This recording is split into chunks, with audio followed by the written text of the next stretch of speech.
ചന്ദ്രനാടി ജ്യോതിഷം basic online കോഴ്സിലേക്ക് ഏവർക്കും സ്വാഗതം.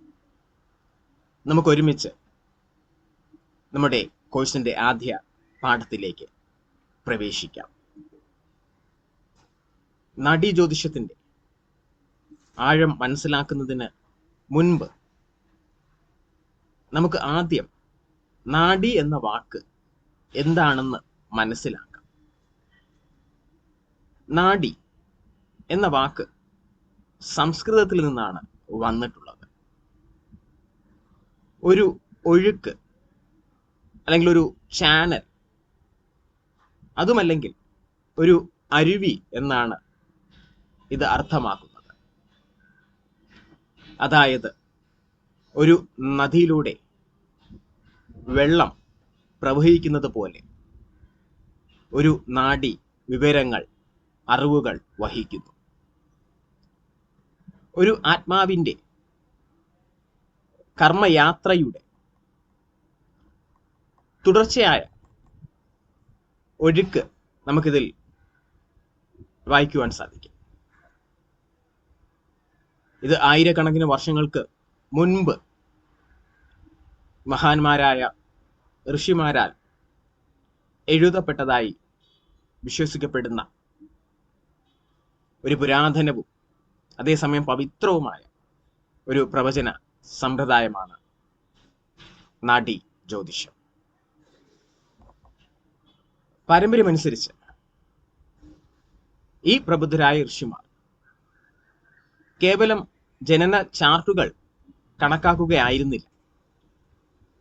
അവർ ജീവിതങ്ങളെ മനസ്സിലാക്കി എണ്ണമറ്റ ആത്മാക്കളുടെ ഭൂതകാലത്തെയും വർത്തമാനത്തെയും ഭാവി കാലത്തെയും അവർ വിവരിച്ചു.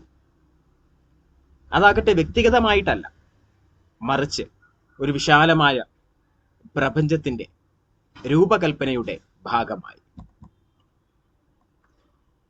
ഈ പ്രവചനങ്ങൾ അവർ ശ്രദ്ധാപൂർവം താളിയോലകളിൽ രേഖപ്പെടുത്തിയിട്ടുണ്ട്.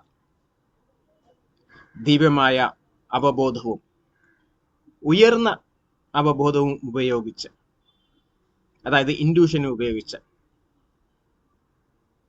അവർ അതിനെ തയ്യാറാക്കി.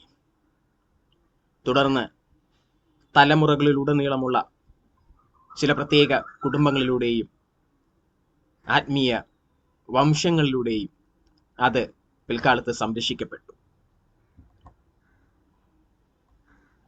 നമ്മൾ ആകാശിക രേഖകൾ അല്ലെങ്കിൽ ആഘോഷിക് റെക്കോർഡ്സ് എന്ന് വിളിക്കുന്ന പ്രപഞ്ച ലൈബ്രറിയിലേക്ക് ഈ ഋഷിമാർ പ്രവേശിച്ചു എന്നാണ് വിശ്വാസം. ഓരോ ആത്മാവിൻ്റെയും ഓരോ ചിന്തയും പ്രവൃത്തിയും കർമ്മവും സൂക്ഷിച്ചു വച്ചിരിക്കുന്ന പ്രപഞ്ച ലൈബ്രറിയാണ് ആകാശിക് റെക്കോർഡ്. അതിനാൽ നമ്മൾ നാഡീ ജ്യോതിഷത്തെക്കുറിച്ച് പഠിക്കുമ്പോൾ അല്ലെങ്കിൽ മനസ്സിലാക്കാൻ ശ്രമിക്കുമ്പോൾ ഇവിടെ സാധാരണക്കാരെ കുറിച്ചല്ല സംസാരിക്കുന്നത്. പ്രത്യേകിച്ച് നമ്മൾ സാധാരണ ഉപയോഗിച്ചു വരുന്ന രാശിചക്രത്തെയോ ഗ്രഹങ്ങളെയോ ഭാവങ്ങളെക്കുറിച്ചോ മാത്രമല്ല.